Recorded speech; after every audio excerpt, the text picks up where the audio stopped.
Hi friends, ಒಂದೇ ಥರ ಬದನೇಕಾಯಿ ಫ್ರೈ ತಿಂದು ಏನಾದರೂ ಬೇಜಾರಾಗಿದೆಯಾ? ಈ ಥರ ಡಿಫ್ರೆಂಟಾಗಿ ಒಂದು ಬದನೇಕಾಯಿ ಫ್ರೈನ ಮಾಡೋಣವಾ? ಬನ್ನಿ ಯಾವ ರೀತಿ ಮಾಡೋದು ಅಂತ ನೋಡೋಣ.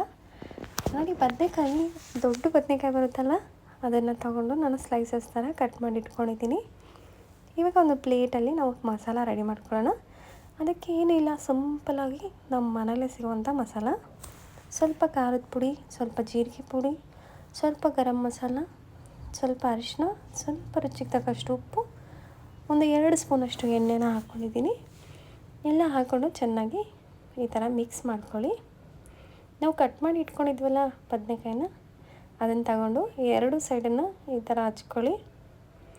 ಎಷ್ಟು ಅದ್ಭುತವಾಗಿರುತ್ತೆ ಅಂದರೆ ರೈಸ್ ಜೊತೆ, ಚಪಾತಿ ಜೊತೆ ಸೂಪರ್ ಕಾಂಬಿನೇಷನ್ ಅಂದ್ಕೊಳ್ಳಿ.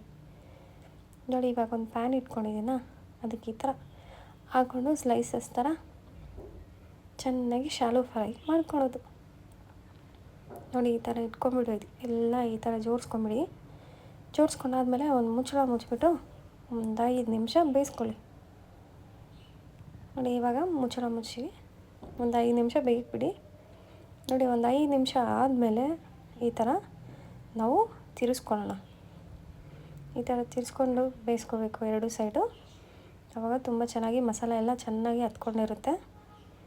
ನೋಡಿ, ಈ ಥರ ಎಲ್ಲ ತಿರ್ಸ್ಕೊಳ್ಳಿ ಒಂದೊಂದೇ. ಸ್ವಲ್ಪ ಬೆಂದಾದಮೇಲೆ ಅದೆಲ್ಲ ಸೈಡಿಗೆ ಬರುತ್ತೆ. ಇವಾಗ ಯಾಕಂದರೆ ಫಸ್ಟೇ ಅಲ್ವಾ, ಅದು ಸೈಡಿಗೆ ಬರ್ತಾ ಇಲ್ಲ. ಆಮೇಲೆಲ್ಲ ಏನಾಗಿ ಇಟ್ಕೋಬೋದು. ನೋಡಿ, ಇವಾಗ ಇನ್ನೊಂದು 5 ನಿಮಿಷ ಬೇಯಿಸ್ಕೊಳ್ಳೋಣ. ಇವಾಗ ಇದಕ್ಕೆ ನಾವು ಮೊಸರನ್ನ ರೆಡಿ ಮಾಡ್ಕೊಳ್ಳೋಣ. ನೋಡಿ, ನಿಮಗೆ ಎಷ್ಟು ಬೇಕೋ ಅಷ್ಟು ಮೊಸರನ್ನ ಹಾಕ್ಕೋಬೋದು. ನಾನು ಇಲ್ಲೊಂದು ಒಂದು ಅರ್ಧ ಲೀಟ್ರಲ್ಲಿ ಒಂದು 1/4 ಲೀಟ್ರಷ್ಟು ಮೊಸರಿದೆ. ನೋಡಿ, ಒಂದು ಸ್ವಲ್ಪ ಖಾರದ ಪುಡಿ, ಸ್ವಲ್ಪ ರುಚಿಗೆ ತಕ್ಕಷ್ಟು ಉಪ್ಪನ್ನು ಹಾಕ್ಕೊಳ್ತಿದ್ದೀನಿ. ನಾನು ಆಲ್ರೆಡಿ ಉಪ್ಪನ್ನು ಹಾಕಿದ್ದೀನಿ, ನೋಡ್ಕೊಂಡು ಉಪ್ಪನ್ನು ಹಾಕ್ಕೊಳ್ಳಿ. ಸ್ವಲ್ಪ ಅರಿಶಿನ ಪುಡಿ ಹಾಕ್ಕೊಂಡು ಚೆನ್ನಾಗಿ ಮಿಕ್ಸ್ ಮಾಡಿಕೊಂಡು ಇದನ್ನು ನಾವು ಪಕ್ಕಕ್ಕೆ ಇಟ್ಕೊಳ್ಳೋಣ. ಇವಾಗ ನೋಡಿ, ಬದನೇಕಾಯಿ ಬೆಂದಿದೆಯಾ ಅಂತ ನೋಡೋಣ. ನೋಡಿ, ಎಷ್ಟು ಚೆನ್ನಾಗಿ ಸೈಡಲ್ಲೆಲ್ಲ ಬೆಂದಿದೆ. ಇವಾಗ ಇದನ್ನು ಮುಚ್ಚಿಬಿಟ್ಟು ಪಕ್ಕಕ್ಕೆ ಇಟ್ಕೊಳ್ಳಿ. ಇವಾಗ ಇದಕ್ಕೆ ಒಗ್ಗರಣೆ ಮಾಡ್ಕೊಳ್ಳೋಣ. ಒಂದು ಚಿಕ್ಕ ಬಾಣಲಿ ತಗೊಂಡು ಸ್ವಲ್ಪ ಇದಕ್ಕೆ ಒಂದು 2 ಸ್ಪೂನಷ್ಟು ಎಣ್ಣೆನ ಹಾಕ್ಕೊಳ್ಳಿ. ನೋಡಿ, ಎಣ್ಣೆ ಚೆನ್ನಾಗಿ ಬಿಸಿ ಆಗಬೇಕು.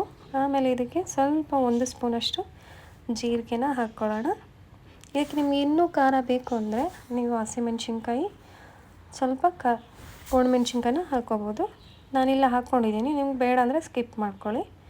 ನಿಮ್ಗೆ ಜಾಸ್ತಿ ಖಾರ ಬೇಡ ಅಂದರೆ ಸ್ವಲ್ಪ ಒಂದು ನೀರುಳ್ಳಿನ ಚಿಕ್ಕದಾಗಿ ಕಟ್ ಮಾಡಿ ಹಾಕ್ಕೊಂಡಿದ್ದೀನಿ. ಚೆನ್ನಾಗಿ ಸ್ವಲ್ಪ ಫ್ರೈ ಆದಮೇಲೆ ನಾವು ಇದಕ್ಕೂ ಕೂಡ ಒಂದು ಚೂರಷ್ಟು ರುಚಿಗೆ ತಕ್ಕಷ್ಟು ಉಪ್ಪನ್ನು, ಸ್ವಲ್ಪ ಜೀರಿಗೆ ಪುಡಿನ, ಸ್ವಲ್ಪ ಅರಿಶಿನ ಪುಡಿ, ಸ್ವಲ್ಪ ಧನಿಯಾ ಪುಡಿನ ಹಾಕ್ಕೊಳ್ತಾಯಿದ್ದೀನಿ. ಎಲ್ಲ ಹಾಕ್ಕೊಂಡು ಸ್ವಲ್ಪ ಹುರ್ಕೊಳ್ಳಿ. ನೋಡಿ, ಚೆನ್ನಾಗಿ ಈ ಥರ ಫ್ರೈ ಆಗಬೇಕು. ನೋಡಿದರ ಎಲ್ಲ ಫ್ರೈ ಆಗಿದೆ ಅಲ್ವಾ? ಇವಾಗ ಇದಕ್ಕೆ ನಾವು ಮಿಕ್ಸ್ ಮಾಡಿಟ್ಟಿದ್ದೇವಲ್ಲ ಮೊಸರನ್ನ, ಅದನ್ನು ಹಾಕ್ಕೊಳ್ಳೋಣ.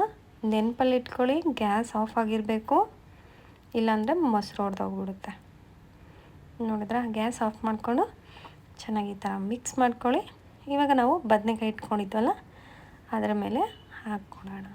ಅಷ್ಟೇ ಕಣ್ರಿ, ತುಂಬ ಈಸಿಯಾಗಿ ಮನೆಯಲ್ಲೇ ಸಿಗುವಂಥ ಇಂಗ್ರೀಡಿಯೆಂಟ್ಸಿಂದ ಮಾಡ್ಕೋಬೋದು. ಚಪಾತಿ ಜೊತೆ, ಪೂರಿ ಜೊತೆ, ರೈಸ್ ಜೊತೆ ಸರ್ವ್ ಮಾಡಿಕೊಂಡು ಎಂಜಾಯ್ ಮಾಡ್ಕೊಳ್ಳಿ.